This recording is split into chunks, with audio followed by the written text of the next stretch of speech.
અમદાવાદ પીપળી district કેનાલની કામગીરીમાં લાગ્યા ભ્રષ્ટાચારના આક્ષેપો. કોન્ટ્રાક્ટર પોતાની મનમાની ચલાવી રામ ભરોસે કામગીરી કરાવતા ખેડૂતોમાં ભારે રોષ. કેનાલની હલકી ગુણવત્તાની કામગીરીને લઈને અનેક સવાલો ઊભા થયા. કેનાલની પાળીનું કામકાજ ચાલુ હોય જેમાં મોટા પાયે ભ્રષ્ટાચાર થઈ રહ્યો હોવાની વિગતો સામે આવી. કામગીરી દરમિયાન સિમેન્ટ પૂરતા પ્રમાણમાં નહીં વાપરતા અને મોટા પાયે ફક્ત રેતીનો ઉપયોગ થઈ રહ્યો હોવાની વિગતો સામે આવતા કોન્ટ્રાક્ટરની બેદરકારી સામે આવી. યોગ્ય પ્રમાણમાં સિમેન્ટ નહીં વાપરતા હોવાના આક્ષેપ સાથે જ ચાલુ કામગીરી દરમિયાન કોન્ટ્રાક્ટર હાજર ન રહેતા હોવાના ખેડૂતોના આક્ષેપ છે. કોન્ટ્રાક્ટર હાજર ન રહેતા મજૂરો મન ફાવે તેમ કામ કરી રહ્યા હોવાથી હલકી ગુણવત્તાની કામગીરી થતા અનેક સવાલો ઊભા થયા છે.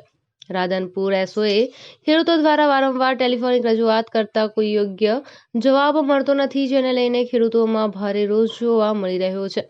તંત્ર દ્વારા યોગ્ય પગલાં ભરી કેનાલની કામગીરીમાં વ્યવસ્થિત મટીરીયલ વાપરી યોગ્ય પ્રમાણમાં સિમેન્ટ વાપરવા ખેડૂતોની માંગ છે. આજ રોજ અમદાવાદથી પીપળી ડિસ્ટ્રિક્ટ કેનાલમાં કામ ચાલુ છે. સાઈડની પારીનું એમાં એકદમ રેતી અને સિમેન્ટ બિલકુલ લાગતા નથી અને એકદમ કેનાલની અંદર ભ્રષ્ટાચાર થઈ રહ્યો છે. કોન્ટ્રાક્ટરવાળા કોઈ હાજર નથી. મજૂર જમા એમ કામ કરી રહ્યા છે.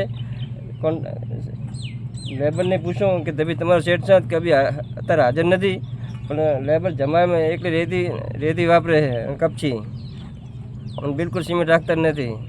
અને આગળ જે કામ કરવું છે એ 50 મીટર દિવાલ પાડી નાખીએ પણ એમાં એકલી રેતી વાપરે છે, એમાં બિલકુલ સિમેન્ટ છે જ નહીં.